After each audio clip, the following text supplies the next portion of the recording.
إلى محمد على من أرسله العالمين بالتحقيق وعلى آله وناصره ومحبه والناس أجمعين أما بعد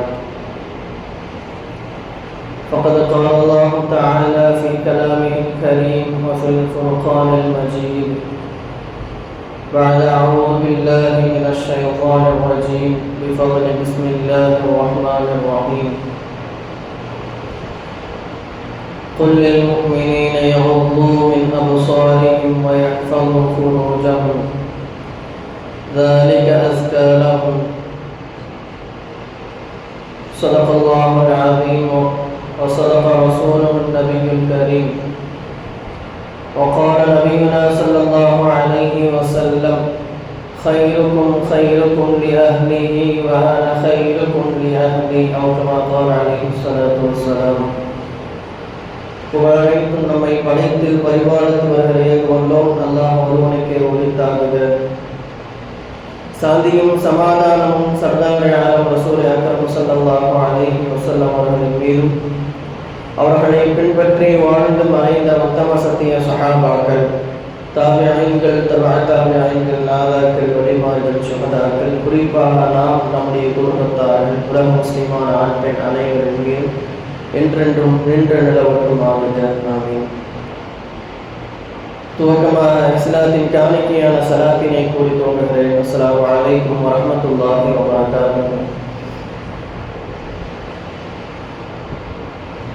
அல்லாஹ்வின் அலம்பெரும் அருளால் துல்ஹஜ் மாதத்தினுடைய மிக முக்கியமான சிறப்பான நாள் ஈதுல் அத்ஹாவுடைய நாளை முடித்துவிட்டு குர்பானி என்கிற ஒரு உன்னதமான அமலை நிறைவேற்றிவிட்டு நாம் எல்லாம் இங்கே அமர்ந்திருக்கின்றோம். அல்ஹம்துலில்லாஹ். கடந்த சில நாட்களாக நம்முடைய தமிழ்நாட்டில் செய்தியை துறந்தாலே எல்லா செய்திகளிலும் சொல்லப்படுகிற, எல்லா சேனல்களிலும் ஒளிபரப்பப்படுகிற ஒரு செய்தி, பெண்களுக்கு எதிரான குற்றங்கள். எங்கு பார்த்தாலும் பெண்களுக்கு எதிரான குற்றங்கள். தமிழ்நாட்டில் சிறு குழந்தை முதல் 70-80 வயது மூடாட்டி வரைக்கும் எல்லோருக்கும் பெண்களுக்கு எதிரான குற்றங்கள் நடைபெறுவதை நாம் எல்லாம் இன்றைக்கு கண்கூடாக பார்க்கிறோம், செய்திகளிலே கேள்விப்பட்டு கொண்டிருக்கிறோம். இது போன்ற சமுதாயத்திலே பெண்களுக்கு எதிரான குற்றங்கள் அது நடப்பதற்கான காரணம் என்ன? அதை தெரிந்து அறிந்து அதை சரி செய்வதற்கு நாம் எல்லாம் உட்பட வேண்டும். ஏனென்றால் ரசூலுல்லாஹி ஸல்லல்லாஹு அலைஹி வஸல்லம் சொல்லி இருக்கிறார்கள், குல்லுக்கும் ராஇன் வ குல்லுக்கும் மஸ்ஊலுன் அன் ரஇயத்திஹி. உங்களில் ஒவ்வொருவரும் பொறுப்பாளர்கள், நீங்கள் ஒவ்வொருவரும் உங்களுடைய பொறுப்பை குறித்து விசாரிக்கப்படுவீர்கள் என்பதாக ரசூலுல்லாஹி ஸல்லல்லாஹு அலைஹி வஸல்லம் அவர்கள் சொல்லி இருக்கிறார்கள். அதன் அடிப்படையிலே ஒரு ஆணாக நாம் இருக்கிறோம் என்று சொன்னால் நம்முடைய பொறுப்பிற்கு கீழே இருக்கிற நம்முடைய மனைவி, சகோதரி, நம்முடைய மகள், நம்முடைய மஹல்லாவை சேர்ந்த பெண்கள், இவர்கள் எல்லோரையும் பாதுகாப்பதற்கான பொறுப்பு நம்முடைய ஒவ்வொருவருக்கும் இருக்கிறது, ஒவ்வொரு பள்ளி நிர்வாகத்திற்கும் இருக்கிறது. எனவே இந்த காரணங்கள், இந்த குற்றங்கள் நடப்பதற்கான காரணங்களை அறிந்து மார்க்கம் காட்டி தருகிற வழியிலே இந்த குற்றங்களை குறைப்பதற்கான அந்த நோக்கை, அந்த வழியை நோக்கி நாம் நடக்க வேண்டும். முதல்ல இந்த குற்றங்கள் நடப்பதற்கு பெரும்பான்மையா 3 காரணங்கள் இருக்கு. முதல் காரணம் இதுமாரில் முஸ்கிராத்தி ஃபீ சின்னி ஷபாப். வாலிப பருவத்திலேயே சிறு வயதினர்கள் எல்லாம் இன்றைக்கு போதைக்கு அடிமையாக இருப்பது. பொதுவாக போதையை உண்டாக்கக்கூடிய பொருளுக்கு அரபியில ஹம்ர்னு சொல்லுவாங்க. அரபியில ஒவ்வொரு பேருக்கு பின்னாலும் ஒரு ஆழமான கருத்து இருக்கும். ஹம்ரு அப்படிங்கிற அந்த வார்த்தைக்கு அர்த்தமே மா யுஹம்மிருல் அக்ல, எது அறிவை பேதலிக்க செய்யுமோ அதற்கு பேரு தான் ஹம்ரு, மது அப்படின்னு சொல்லி சொல்லுவாங்க. அப்ப பொதுவாகவே இந்த மது என்பது அறிவை பேதலிக்க செய்கிறது. ஒரு மனிதன் தன்னுடைய அறிவை இழக்கிற பொழுது அவன் எந்த செயலை செய்வதற்கும் அவன் முற்படுகிறான். அல்லாஹ் குர்ஆனிலே சொல்லுவான், இன்னமா யுரீது ஷைத்தானு அன் யூகிஅ பைனகுல் அதாவத வல் பக்தாஅ ஃபில் ஹம்ரி வல் மைஸிர் வ யசுத்தகும் அன் ذிக்ரில்லாஹி வ அனிஸ் ஸலாத். இந்த மதுவின் மூலம் ஷைத்தான் என்ன நாடுறான், உங்களை வச்சு என்ன செய்யலாம்? ஐயூகிஅ பைனகுமுல் அதாவத வல் பகதா, உங்களுக்கு மத்தியிலே அவன் விரோதத்தை ஏற்படுத்துகிறான், அவன் குரோதத்தை ஏற்படுத்துகிறான். ரெண்டு பேரும் மது வருந்தி உட்கார்ந்து பேசிட்டு இருந்தா, நல்லா பேசிட்டு முதல் சண்டை வந்துடும். அதுல வெட்டு குத்தாய் ஒரு கொலையே நடந்துடும். அதையும் நம்ம கண்கூடாக பார்க்கிறோம். குர்ஆனும் ஹதீஸும் சொல்லி இருக்கிற ஒவ்வொரு விஷயத்தையும் நாம் எல்லாம் இன்றைக்கு கண்கூடாக பார்த்து வருகிறோம். வயசுத்தக்கும் அன்பிக்கிறில்ல, அதே போல மது மட்டும் இல்ல, சூதாட்டமும் முடியும். ஃபில் ஹம்ரி வல் மைசிர் என்று அல்லாஹ் சொல்லுகிறான். சூதாட்டம் விளையாடுகிற பொழுது அப்படியே பேசும்பொழுது அப்படியே தகராறாகி அங்க ஒரு பெரிய பிரச்சனை நடக்கும். அடுத்ததாக அல்லாஹ் சொல்றான், வயசுத்தக்கும் அன்பிக்கிறில்லாஹி வஅனிஸ்ஸலா. இந்த மது இருக்கிறது, இந்த சூதாட்டம் இருக்கிறது, இந்த இரண்டும் உங்களை அல்லாஹ்வுடைய நினைவை விட்டும் அல்லாஹுவை நிறைவு கூறுவதை விட்டும் அது உங்களை தடுத்து விடுகிறது. வஅனிஸ்ஸலா, தொழுகையை விட்டும் தடுத்து விடுகிறது என்பதாக அல்லாஹ் குர்ஆனிலே இந்த மதுவை குறித்து சொல்லுகிறார். இந்த மது என்பது இந்த அளவிற்கு மிக மோசமானது. இந்த மதுவை அருந்துகிற பொழுது அல்லாஹ்வுடைய நினைவில்லாமல் போகிறது, தொழுகையின் தொடர்பில்லாமல் போகிறது. இந்த இரண்டின் விளைவுதான் பல குற்றங்கள் சமுதாயத்திலே நடக்கிறது. இன்னைக்கு சின்ன சின்ன பசங்கள்லாம், 18 வயசுக்கு கீழே இருக்க பசங்கள்லாம் கூட நிறைய போதைக்கு அடிமையாக இருக்கிறார்கள். பல இடங்கள்ல பயானுக்கு போகிற பொழுது வளமாக்கிற இடத்துல அங்க இருக்கிற காவல்துறையினர்கள், நான் நிறைய இடங்கள் அதை சொல்லியிருக்கேன், அங்க இருக்கிற போலீஸ்காரங்க இந்த சிறப்பு பயான் பராத்துக்கு இந்த மாதிரிலாம் சிறப்பு பயானுக்கு போகும் பொழுது அவங்க அங்க பயானுக்கு வருகிற வளமாக்கள்ல சொல்ற விஷயம், பாய் நீங்க இப்ப அவங்களுக்கு பிரசங்கம் தானே செய்ய போறீங்க, இந்த மாதிரி உங்க பசங்க தான் நிறைய போதைக்கு அடிமையாகி நைட்டு நேரங்கள்ல காட்டுக்குள்ளையும் அங்க இங்கேயும் போதைக்கு அடிமையாகி போதை பொருட்களை உட்கொண்டு விட்டு அங்க தகராறு பண்ணி அடிச்சுக்கிட்டு இந்த மாதிரியான பிரச்சனைகளில் ஈடுபட்டிருக்காங்க, அதெல்லாம் கொஞ்சம் எடுத்து சொல்லுங்க அப்படின்னு சொல்றாங்க. அவர்கள் சொல்லி நம் சமுதாயத்திற்கு சொல்லுகிற அளவிற்கு இந்த வாலிப சமுதாயம் என்பது, சமுதாயத்தினுடைய தூண் என்று சொல்லப்படுகிற வாலிப சமுதாயம் என்பது போதைக்கு அடிமையாகி இன்றைக்கு சமுதாயத்தை பின்னுக்கு தள்ளி கொண்டிருக்கிறது என்பதுதான் நிதர்சனமான உண்மை. இன்னைக்கு பல பேர் ஸ்கூலுக்கும் போறதில்லை, ஓதுறதுக்கும் போறதில்லை, வேலைக்கும் போறதில்லை. இது போல ஒரு 4-5 பசங்களோட சேர்ந்துக்கிட்டு அங்கேயும் இங்கேயும் போறது, போதை பொருட்களை உட்கொள்றது இன்னைக்கு ரொம்ப சாதாரணமாக கிடைக்குது. போதை பொருட்கள் பல ரூபங்கள்ல கிடைக்குது, ஊசியாக கிடைக்குது, மாத்திரையாக கிடைக்குது. இப்படி இந்த வாலிப சமுதாயம் போதைக்கு அடிமையாகி போனதன் காரணம் இன்றைக்கு சமுதாயத்தில் எப்படியான குற்றங்கள், பல குற்றங்கள் நடக்கிறது. அறிவு பேதலித்து போனவர்கள் படியாக மதுவை அருந்தி போதைப் பொருட்களை உட்கொண்டு அவர்களுடைய அறிவுத்தன்மையை இழந்து இது போன்ற குற்றங்களிலே அவர்கள் ஈடுபடுகிறார்கள். எங்கு பார்த்தாலும் கொலை, கொள்ளை, ஒரே வன்முறை, இதுவெல்லாம் இந்த மதுவின் விளைவாக நடக்கிறது. அதுதான் நிதர்சனமான உண்மை. அப்ப பெற்றோர்களாகியவர்கள் என்ன செய்யணும்? நம்ம பக்ரீத் அப்படின்னாவே இந்த சம்பவத்தை திரும்ப திரும்ப வருஷம் கேட்போம். இப்ராஹிம் அலைஹிஸ்ஸலாம் அவருடைய மகனை கூட்டிட்டு போய் அறுத்தாங்க, அல்லாஹ் சொல்லிட்டான்னு சொல்லி கூட்டிட்டு போய் அறுக்க துணிஞ்சாங்க. ஹஜ்ரத் இஸ்மாயில் அலைஹிஸ்ஸலாம் அந்த வயசுலையும் கூட அல்லாஹ் சொல்லிட்டானா, சரி நான் கழுத்தை காட்டுறேன் அருங்க வாப்பா அப்படின்னு சொல்லி அவர்கள் அந்த பாறையிலே படுத்த அந்த நிகழ்வை வருஷம் கேட்கிறோம். அப்படி கேட்டதுல நம்ம என்ன படிப்பினை எடுத்துக்கிட்டோம்? வெறுமனே கதை கேட்டுட்டு போறது நோக்கம் அல்ல, அந்த கதையிலிருந்து நாம் என்ன படிப்பினை எடுக்கிறோம். அதனாலதான் ஸ்கூல் புத்தகங்கள் எல்லாம் பார்த்தீங்கன்னா ஒரு கதையை சொல்லி கடைசியில் இது என்ன படிப்பினைன்னு சொல்லுவாங்க. ஒருமுறை கதை கேட்பது நோக்கம் அல்ல, வரலாறை கேட்பது நோக்கம் அல்ல, அதிலிருந்து நாம் என்ன படிப்பினை எடுக்கிறோம், நம்முடைய வாழ்க்கைக்கு நாம் என்ன எடுத்து சொல்லுகிறோம் என்பதுதான் மிக முக்கியமான விஷயம். அப்ப இப்ராஹிம் அலைஹிஸ்ஸலாம் அவங்களுடைய இந்த நிகழ்வு, வருஷம் கேட்கிற இந்த நிகழ்வு, பிரபல்யமான நிகழ்வு, இதிலிருந்து நமக்கு என்ன படிப்பினை அப்படிங்கிறத பார்த்தா அதற்கு இப்ராஹிம் அலைஹிஸ்ஸலாம் அவங்க தான் ஒரு நல்ல தந்தை என்பதற்கான அளவுகோல்.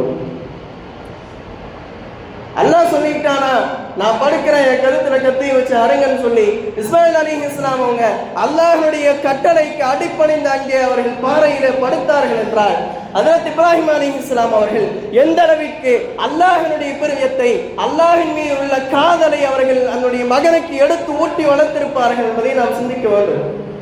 எந்த அளவிற்கு வளர்த்திருந்தா, எந்த அளவிற்கு மார்க்கத்தை சொல்லிக் கொடுத்திருந்தா, அல்லாஹின் மீது இருக்கிற அன்பை சொல்லிக் கொடுத்திருந்தா. இஸ்மாயில் அலைஹிஸ்ஸலாம் அந்த சின்ன வயசுலையும் அல்லாஹ் சொல்லிட்டானா, சரிண்ணா படுக்கிற என்னை அறுத்துருங்க அப்படின்னு சொல்லி போய் படுக்கிறாங்கன்னா எந்த அளவிற்கு என்னுடைய மகனை வளர்த்திருப்பார்கள் என்பதை நாம் சிந்திக்க கடமைப்பட்டிருக்கிறோம்.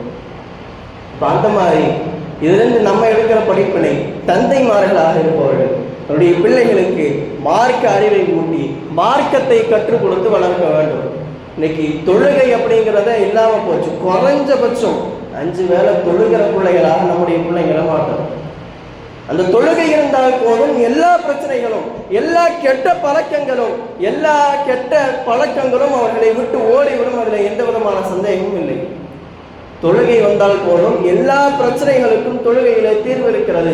சமுதாயத்தில் உள்ள ஒவ்வொரு பிரச்சனைக்கும் தொழுகையிலே தீர்வு இருக்கிறது. நம்மளுக்கு கடன் தொல்லையா என்ன பிரச்சனையாக இருந்தாலும் ஒருத்தர் தொழுக ஆரம்பிச்சுட்டாருன்னா அவருடைய எல்லா பிரச்சனையும் எல்லாம் அகற்றி விடுவான். ஆனால் இன்றைக்கு இந்த வாலிப சமூகம் தொழுகை இல்லாமல் இருக்கிறது. நிறைய பேர் இன்னைக்கு ஜும்மாவுக்கு வர்றதில்லை, ஈது தொழுகைக்கு வர்றதில்லை. இப்பேற்பட்ட சமுதாயம், வாலிப சமுதாயம் நம்மில இருக்கிறது. ஒரு சமுதாயத்தின் தூணாக இருந்து இந்த சமுதாயத்தை உயர்த்த வேண்டிய இந்த வாலிப சமூகம் இன்றைக்கு 5 வக்து கடமையான தொழுகை கூட இல்லாமல் இருக்கிறது என்றால் இது யாருடைய கை சேதம்? அவருடைய பெற்றோர்களின் கை சேதம். அவர்கள் சிறு வயதிலிருந்தே மார்க்கத்தை ஊட்டி வளர்த்திருந்தால் தொழுகை என்பது முக்கியம். கடைசி நேரத்திலே சக்கராத்திலே கர்கராவிலே இருக்கிற பொழுது வாங்க சொல்லப்பட்டாலும் அந்த நேர தொழுகையும் அவர்களின் மீது கடமை என்கிற அந்த கடமை உணர்வை சொல்லிக் கொடுத்து வளர்த்திருந்தால் இவர்கள் இப்படி இருந்திருக்க மாட்டார்கள். தொழுகை இருந்தால் அவர்களிடத்தில் எப்பேற்பட்ட போதை பழக்கங்கள், எப்பேற்பட்ட கெட்ட பழக்கங்கள், கெட்ட நடைமுறைகள் எல்லாம் அவர்களிடத்தில் வந்திருக்காது. அதில் எந்த விதமான சந்தேகமும் இல்லை. அப்ப தொழுகையின்மையின் காரணம் இந்த வாலிப சமுதாயம் ஒரு நல்ல பழக்கத்தை விட்டதனால கெட்ட பழக்கத்தை நோக்கி சென்று கொண்டிருக்கிறது.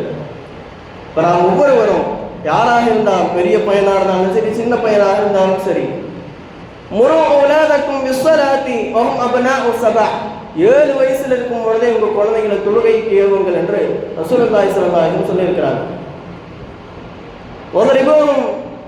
அவனா 9 வயசு ஆச்சுன்னா அடிச்சு தொழுகைக்கு அனுப்புங்கன்னு சொல்லி இருக்கிறாங்க. இன்னைக்கு எத்தனை பேர் நம்ம பிள்ளைங்களை அடிச்சு அனுப்புறோம்? எத்தனை பேர் அனுப்புறோம் நம்ம பிள்ளைங்களை? அதன் விளைவுதான் இன்றைக்கு இப்படியான ஒரு விளைவாக மாறி நிற்கிறது. 5இல் வளையாதது 50இல் வளையாதுன்னு தமிழை ரொம்ப அழகா சொல்லுவாங்க. சின்ன வயசுல தொழுகையை கற்றுக் கொடுத்து வளர்க்கணும்னா அவர்கள் எவ்வளவு பெரிய ஆனாலும் அந்த தொழுகையை அவர்கள் 5 வேளை தொழுகையை சரியா தொழக்கூடிய நடைமுறையை கொண்டு வருவது ரொம்ப சிரமம். இன்னொரு விஷயத்தையும் நான் சேர்த்து சொல்லுவேன். நிறைய இடங்கள்ல ரசூலுல்லாஹி ஸல்லல்லாஹு அலைஹி வஸல்லம் சொன்னாங்க, இதா மாத இப்னு ஆதம் இன்கதா அன்ஹு அமலுஹு இல்லா மின் ஸலாத்தின். ஆதமுடைய மகன் மரணித்து விட்டால் 3 விஷயங்களை தவிர எல்லா அமல்களும் அவனை விட்டும் துண்டிக்கப்பட்டு விடும். ஒருத்தர் மௌத்தா போயிட்டாருன்னா அவனால் எந்த அமலும் செய்ய முடியாது, எந்த நன்மையும் செய்ய முடியாது. 3 விஷயங்களை தவிர. இந்த 3 விஷயத்துல ஏதோ ஒன்று இருந்தாலும் அவர் மௌத்தா போய் கபருக்கு போன பின்னாலே இந்த நன்மைகள் வந்து கொண்டே இருக்கும். அதுல ஒன்றாக ரசூலுல்லாஹி ஸல்லல்லாஹு அலைஹி வஸல்லம் சொன்னார்கள், வலதுன் சாலிஹுன் யதுஉ லஹு. தனக்கு பின்னால், தன்னுடைய மரணத்திற்கு பின்னால் தனக்கு துஆ செய்கிற ஒரு குழந்தையை ஒருவர் இந்த பூமியிலே விட்டு சென்றிருக்கிறார் என்று சொன்னால் அந்த குழந்தை செய்கிற துஆ அவருடைய கபரிலே பிரதிபலிக்கும். அந்த குழந்தை தந்தைக்காக, தாய்க்காக செய்கிற துஆ, அந்த தாய் தந்தைக்காக அந்த குழந்தை செய்கிற நன்மையான காரியங்கள் அந்த பெற்றோருடைய கபருக்கு வந்து அடைந்து கொண்டே இருக்கும் என்பதாக ரசூலுல்லாஹி ஸல்லல்லாஹு அலைஹி வஸல்லம் சொல்லியிருக்கிறார். அப்ப எத்தனை நபர்கள் நாம் நம்முடைய பிள்ளைகளை தொழத் தெரிந்தவர்களாக, ஓதத் தெரிந்தவர்களாக நாம் வளர்த்திருக்கிறோம். நம்ம மரணிச்ச பின்னாலே பெரிய யாசின் ஓதாட்டியும் ஒரு சின்ன அல்லாஹ் சூரா ஓதி எத்தி வைக்கிற அளவுக்காச்சும் அவங்கள மார்க்க அறிவுள்ளவர்களாக நம்ம ஆக்கி இருக்க வேண்டும்.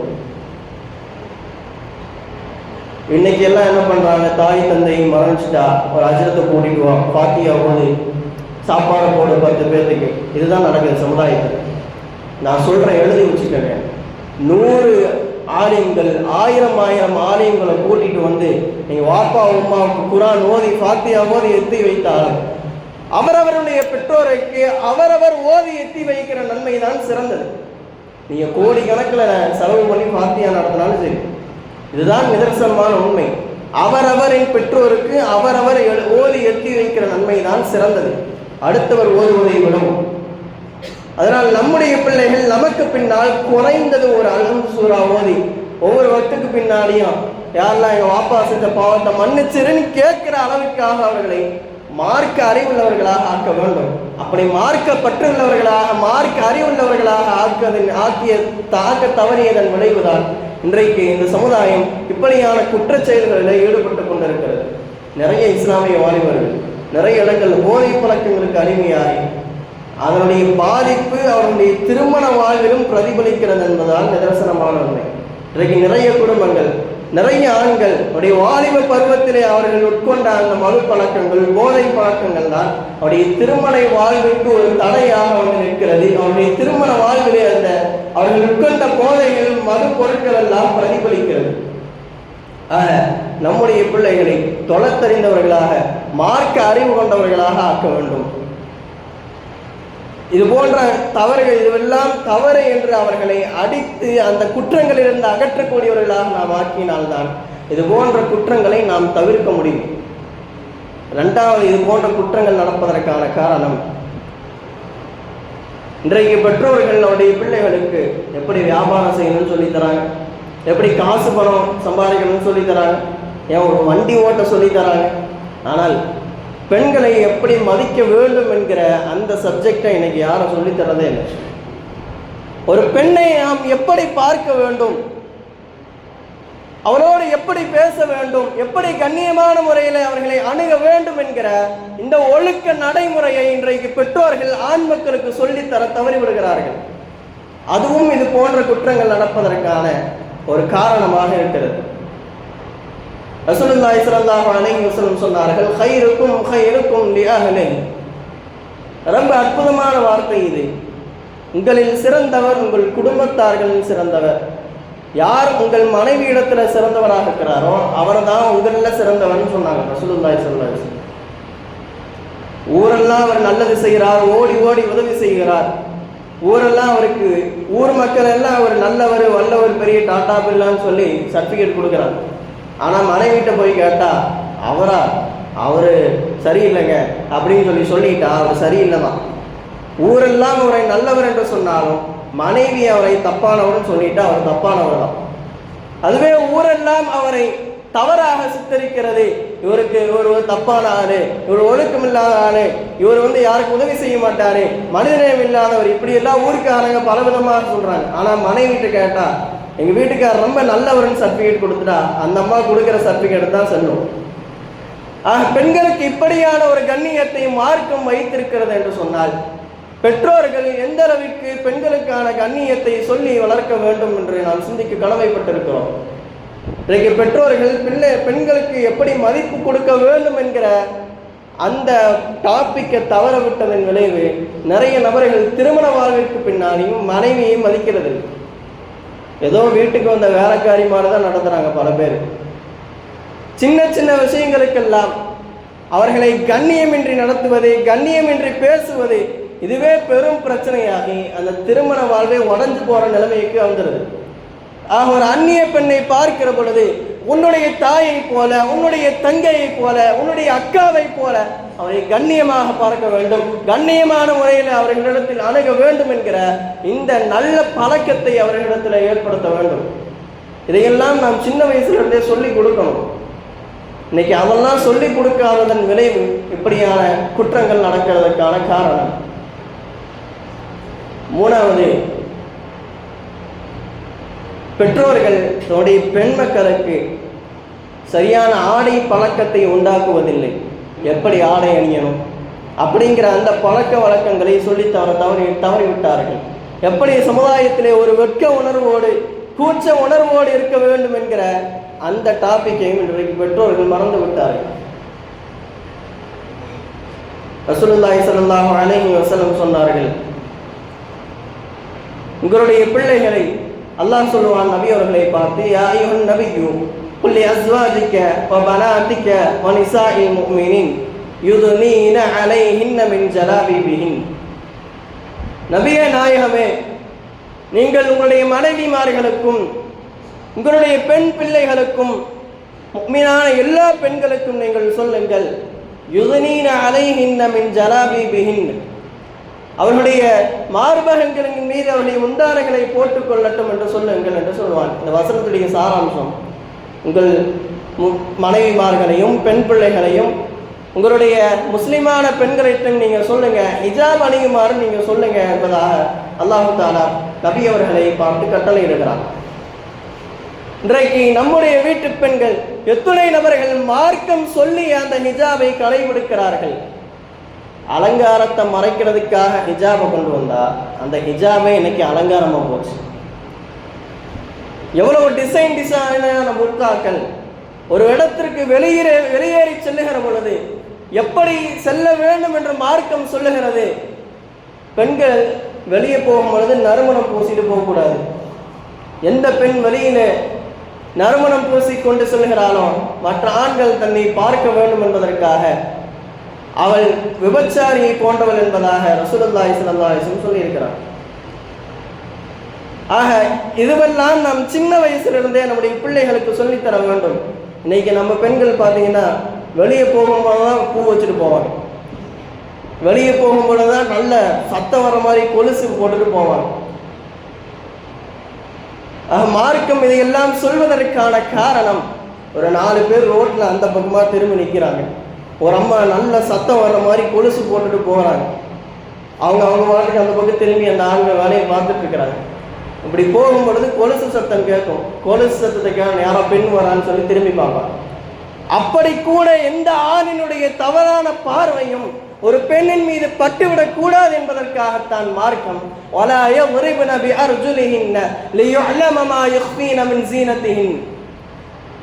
பெண்கள் அவர்கள் மறைத்து வைத்திருக்கிற அலங்காரம் வெளிப்படுகிற அளவிற்கு பூமியிலே அவருடைய கால்களை அடித்து நடக்க வேண்டாம் என்று சொல்லுகிறது. இப்படி அடைச்சு நடக்கும் பொழுது கொலுசு சத்தம் வலிய கேட்கும், சத்தம் கேட்டா ஏதோ பெண்ணு வரான்னு சொல்லி 4 பேர் திரும்பி பார்ப்பார்கள். அப்படி கூட மார்க்கம் பெண்களின் மீது ஒரு தவறான பார்வை பட்டுவிடக் கூடாது என்பதற்காக கண்ணும் கருத்துமாக அல்லாஹ்வும் ரசூலும் இப்படியான சட்டங்களை நமக்கு ஏற்றி தந்திருக்கிறார்கள். எத்தனை பெண்கள் இதை பின்பற்றி வாழ்கிறார்கள் நம்முடைய வீடுகளில். அதே போல வெளியிலே செல்கிற பொழுது நம்ம ஸ்கூலுக்கு அனுப்பினாலும் சரி, காலேஜுக்கு அனுப்பினாலும் சரி, முடிந்த அளவுக்கு யாரோ ஒருத்தர், அத்தாவோ அண்ணனோ தம்பி யாரோ ஒருத்தர் போய் கூட்டிட்டு விட்டுட்டு வர்ற மாதிரியான ஒரு சூழலை ஏற்படுத்தணும். நிறைய பேர் பெருமையாக சொல்லுங்க, என் மகள்லாம் தனியாக காலேஜுக்கு பஸ் ஏறி போயிட்டு வந்துடுங்க அப்படின்னு சொல்லி சொல்லுவாங்க. இன்றைக்கு இருக்கிற கால சூழ்நிலைக்கு இது சரி கிடையாது. யாரோ ஒருத்தர் போய் விட்டுட்டு கூட்டிட்டு வர்ற மாதிரியான ஒரு சூழ்நிலையை ஏற்படுத்தணும். இன்றைக்கு நம்ம நிறைய பார்க்குறோம், குறிப்பாக இந்த டவுன் பஸ்ஸுகளில் நிறைய இடங்கள் நம்ம பார்க்கணும், கண்கூடாக பார்க்கிறோம். கூட ஆள் வருகிற பொழுதே பெண்களுக்கு பாதுகாப்பு இல்லை. இப்பேற்பட்ட சூழலில் நம்முடைய வீட்டு பெண்களை வெளியிலே தனியாக அனுப்புவது அப்படிங்கிறது அது முறை அல்ல. ஹஜ்ரத் ரசூலுல்லாஹி ஸல்லல்லாஹு அலைஹி வஸல்லம் அவர்கள் அலி இப்னு அபூ தாலிப் ரலியல்லாஹு அன்ஹு அவருடைய தலைமையில் ஒரு படை ஒன்று அனுப்பி வைக்கிறார்.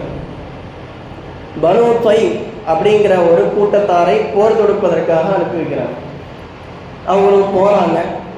போன இடத்துல முஸ்லீம்களுடைய படையை பார்த்தோன்னே அந்த பனு தை அப்படிங்கிற கூட்டத்தை சேர்ந்த அந்த ஆட்கள் எல்லாம் ஓட ஆரம்பிச்சிடுறாங்க. அந்த கூட்டத்துடைய தலைவர் அதி இப்னு ஹாத்திம் அப்படிங்கிறவர். எல்லாரும் ஓடிட்டாங்க. சிறுவர்கள் பெண்கள் மட்டும் அங்கே இருக்கிறாங்க, ஓட முடியாமல் இருக்கிறாங்க. முஸ்லீம்களுடைய படை நேராக போய் ஓடுறவங்களை விட்டுட்டு இருக்கிறவங்களை எல்லாம் கைது செஞ்சுட்டு மஸ்ஜித் நபவியில் கைது செஞ்சு கட்டி வச்சிருக்கிறாங்க. அப்போ ரசூல் ஸல்லல்லாஹு அலைஹி வஸல்லம் அவங்க இந்த கைதிகளை எல்லாம் பார்வையிடுறதுக்காக அப்படி நடந்து போகிறாங்க. நடந்து போனோடனே அந்த கூட்டத்தில் இருந்த சிஃபானா பின்த் ஹாத்திம் என்கிற ஒரு பெண், அந்த படை தளபதி, இந்த பனு தை கபீலாவுடைய அந்த தலைவருடைய தங்கை அந்த பெண்ணு, ரசூலுல்லாஹ் பார்த்தோன்னே எந்திரிச்சு போய், யா நபி அல்லாஹ், ஹலக்கல் வாலிது ராபல் வாஃபிது, எங்கள் அப்பா அம்மா மௌத்தா போயிட்டாங்க, என் கூட வந்தவங்களாம் விட்டு போட்டு ஓடிட்டாங்க, என்னை விட்டுருங்க, நான் போயிடுறேன் எங்கள் ஊருக்கு அப்படின்னு சொல்லி கேட்குறாங்க. அப்போ ரசூல் ஸல்லல்லாஹு அலைஹி வஸல்லம் அந்த அம்மாவை கண்டுக்காமல் போயிடுறாங்க. 2வது நாள் திரும்பி அந்த கைதிகளை பார்வையிடுறதுக்காக வர்றாங்க. அப்பையும் அந்த அம்மா எழுந்திரிச்சு, ஆலக்கல் வாலிது ராபல் வாஃபிது, எங்கள் அப்பா அம்மாலாம் மௌத்தா போயிட்டாங்க, என் கூட வந்தவங்களாம் விட்டுட்டு ஓடிட்டாங்க, என்னை விட்டுருங்க, நான் போயிடுறேன்னு சொல்லி கேட்குறான். நபி அவங்க கண்டுக்காமல் போயிட்டாங்க. 3வது நாள் திரும்பவும் வர்றாங்க. ரசூல் ஸல்லல்லாஹு அலைஹி வஸல்லம் கைதிகளை பார்க்குறதுக்காக வர்றாங்க. அந்த அம்மா எப்படி நம்ம கேட்டால் உறப்பு வரதில்லை அப்படின்னு பேசாமல் உட்காந்துருக்காங்க. இப்போ நபி அவர்களுக்கு பின்னால் நின்று கொண்டிருந்த அலி ரலியல்லாஹு அன்ஹு அந்த அம்மாவை பார்த்து கை காட்டுறாங்க, எந்திரிச்சு கேளுங்க அப்படின்னு. அப்போ அந்த அம்மா எந்திரிச்சு நபி அவங்கள்ட்ட கேட்குறாங்க திரும்பி, அப்படியா நீ யாருடைய மகள் அப்படின்னு சொல்லி கேட்கும். நான் இந்த மாதிரி ஹாத்திம் தாய் அந்த கூட்டத்தினுடைய தலைவர், அவர் மௌத்தாயிட்டார். அவர் பெரும் கொடை வள்ளல். அரபுகள்லேயே யாராச்சும் அள்ளி யாராவது தான தர்மம் செஞ்சாங்கன்னா நீ என்ன ஹாத்திம் தாயான்னு கேட்பாங்க. அப்பேற்பட்ட கொடை வள்ளல் அவர். அவர் வீட்டில் எப்பவுமே அடுப்பு எரிஞ்சுக்கிட்டே இருக்கும். யார் வந்தாலும் அவர்களுக்கு விருந்தளிப்பார், யார் வந்தாலும் அவர்களுக்கு உதவி செய்வார். அப்பேற்பட்ட ஒரு நல்ல மனிதர், ஒரு முஸ்லீமானவர். அப்போ அவருடைய மகன், நான் ரொம்ப நல்ல மனுஷன், அவர் முஸ்லீமாக இருந்தாருன்னா அவருக்கு ரொம்ப கண்ணியம் கொடுத்துருப்போம் அப்படின்னு சொல்லிட்டு அப்புறமா ரசூல் ஸல்லல்லாஹு அலைஹி வஸல்லம் அந்த பெண்ணை பார்க்க சொன்னாங்க. சரி நான் உன்னை விட்டுறேன், ஆனால் நீ தனியாக போகக்கூடாது. உன்னுடைய ஊரில் இருந்து உனக்கு நம்பகமான உனக்கு தெரிந்த யாராச்சும் ஒருத்தர் வந்தாங்கன்னா சொல்லு, நான் உன்னை அவங்களோட அனுப்பி வைக்கிறேன்னு சொன்னாங்க. யாரு? ஒரு கைதியான பெண்ணு. என்னை விட்டுருங்க, நான் போயிடுறேன்னு சொல்கிறாங்க. நபி அவங்க விட்டுருந்தா சரி நீ வீட்டுக்கு போ அப்படின்னு சொல்லி விட்டுருக்கலாம். ஆனால் நபி அவர்கள் ஒரு பெண்ணை, இது எப்போ ஹைருல் குரூன் என்று சொல்லப்படுகிற காலங்களில் சிறந்த காலம் என்று சொல்லப்படுகிற ரசூலுல்லாஹி ஸல்லல்லாஹு அலைஹி வஸல்லம் அவங்களுடைய காலத்தில் ரசூல் ஸல்லல்லாஹு அலைஹி வஸல்லம் அவங்க அந்த பெண்ணை, நான் உன்னை தனியாக அனுப்ப மாட்டேன், உங்கள் ஊரில் இருந்து உனக்கு தெரிஞ்ச உனக்கு நம்பகமான ஆள் யாராச்சும் வந்தாங்கன்னா சொல்லி அவங்களோட நான் அனுப்பிச்சி விட்றேன்னு சொல்லி சொன்னாங்க. அதே போல் அந்த அம்மா அங்கே இருந்தாங்க. அவங்க ஊரில் இருந்து ஒரு கூட்டம் வந்துச்சு. அதை பார்த்தோடனே ரசூல் ஸல்லல்லாஹு அலைஹி வஸல்லம் அவங்களோட ஓடி போய் அந்த அம்மா சொன்னாங்க, எனக்கு தெரிஞ்சவங்க எங்கள் ஊரில் இருந்து எங்கள் ஊருக்காரங்க கொஞ்சம் பேர் வந்திருக்கிறாங்க, அவங்களோட நான் போயிடுறேன், அவங்க நம்பகமான ஆள் தான், நல்ல ஆட்கள் தான், நீங்கள் தைரியமாக என்னை அனுப்பலாம், நான் போயிடுறேன்னு சொல்லி சொன்ன உடனே ரசூல் ஸல்லல்லாஹு அலைஹி வஸல்லம் அவங்க அந்த பெண்ணை அனுப்பிச்சி வச்சாங்க. சும்மா அனுப்பல. அந்த பெண் சொல்கிறாங்க, சிஃபானா பின்த் ஹாத்திம் அவங்க சொல்கிறாங்க, ஃபகஸானி ஃபஹமலனி வஅத்தானி நஃபகத்தன், எனக்கு போடுறதுக்கு புது ட்ரெஸ்ஸு வாங்கி கொடுத்து, செலவுக்கு கையில் காசு கொடுத்து, என்னை வண்டியில் ஏற்றி உட்கார வச்சுட்டு போயிட்டு எனக்கு போய் நல்லபடியாக வந்து சேர்ந்துட்டேன் தகவல் சொல்லுன்னு சொல்லி அனுப்பி விட்டாங்க அப்படின்னு அந்த அம்மா சொல்கிறாங்க. ஹைருல் குரூன் காலங்களிலேயே சிறந்த காலம் என்று போற்றப்படுகிற ரசூலுல்லாஹி ஸல்லல்லாஹு அலைஹி வஸல்லம் அவருடைய காலத்தில் 1400 ஆண்டுகளுக்கு முன்னதாகவே ரசூலுல்லாஹி ஸல்லல்லாஹு அலைஹி வஸல்லம் அவங்க அந்த பெண்ணை தனியாக அனுப்ப மாட்டேன் என்று சொல்லி கூட ஆள் வந்தோடனே கூட துணையோடு அனுப்பிச்சு வச்சாங்க. அப்படின்னா இன்றைக்கு இருக்கிற கால சூழல்ல நம்ம பார்த்துக்கணும் எப்படியான பாதுகாப்புகளோடு நம்முடைய பெண்களை வெளியில அனுப்பணும் அப்படிங்கிறது. நம்ம போகணும், இல்லை மகரமான ஆண்கள் யாரோ ஒருத்தர் அனுப்பிச்சு விடணும். தனியாக அனுப்புறது அப்படிங்கிறது முறை அல்ல. எனவே இதை பேணிக்கொள்ள வேண்டும். நாளைக்கு எங்கேயோ நடக்கிறது நம்ம ஊர்ல நடக்காதுன்னு நிச்சயம் அல்ல. எங்க போனாலும் நீதிலாம் கிடைக்காது இந்த நாட்டில். நம்ம பல வழக்குகள் அந்த மாதிரி பார்த்துருக்கோம். பாதிக்கப்பட்ட அந்த பொண்ணு மோட்டா போய் அவங்க அப்பா அம்மா மோட்டா போய் அப்புறமா கோர்ட்டில் தீர்ப்பு வரும். இது யாருக்கு பிரயோஜனம்? அந்த குற்றத்தை செஞ்சவனே இறந்து போயிடுவோம், அதுக்கப்புறமா தீர்ப்பு வரும். எங்க போனாலும் நீதி கிடைக்காது, அதுதான் உண்மை. நம்ம வண்டியில போறோம், நான் நல்லா வண்டி ஓட்டுவேன், எங்கேயும் கீழே விழுந்துட மாட்டேன்னு எனக்கு தெரியும்.